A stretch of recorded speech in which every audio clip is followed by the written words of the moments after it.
as a Christian and still kind of reading the Bible and learning about the Bible and that whole shtick, that there's still a lot of questions that I still have, and sometimes it feels like I get more questions. And something that was kind of interesting is sometimes I still have a hard time reconciling certain things about the Bible. And one of those things is actually being David. And what's interesting is that I actually had a conversation with somebody that I respect and admire greatly. And she was bringing up how she's just like, it makes me so mad that like this dude had a bunch of wives and it was totally fine and stuff like that. And what's interesting is that like on the one hand, I do recognize that I completely misread the situation because I was still in like teaching mode because I just finished recording that day.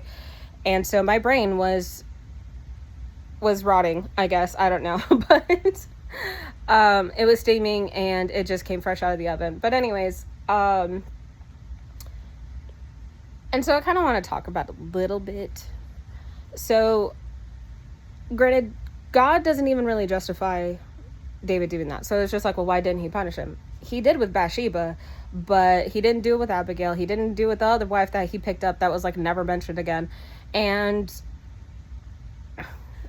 yet all of these, all of these things ended up going wrong because of that. Now, whereas I do kind of justify getting a second wife, considering that he still needed to have a lineage, and clearly the wife that left him before, Saul's daughter that he ended up marrying, like, I personally, if she wanted to be married to somebody else, I would have left her alone, whatever. I don't know his purpose for that, and that's something that I have another disagreement with David. David has a lot of explaining to do to women in heaven. So yeah, but it's just like, how do we reconcile these things? And the thing is that we really don't have to. The blessing about it is that we don't have to justify David at all. We don't even have to put David on a pedestal, and we shouldn't. Yes, there's a lot of lore and a lot of things that is talked about within the Bible, and especially as I just finished up his part of the story in the Bible through the Bible recap and stuff. Like, we're in Solomon's thing and we're seeing the parenting taking place kind of thing, because we see Solomon as a grown man, as a father, and we see all of these decisions that he's making and stuff. And he wrote Proverbs, and he's building his temple, and he's building the temple and his palace, and just kind of the half and half heart that he has.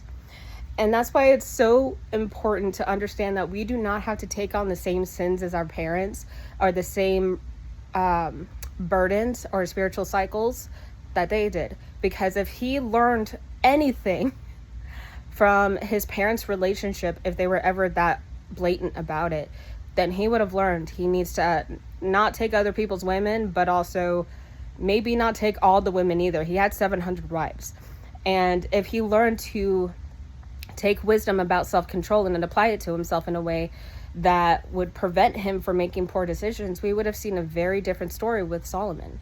But we don't learn that because he didn't learn. And a good chunk of it has to do with the fact that he wasn't wise at the time that all of this stuff went down.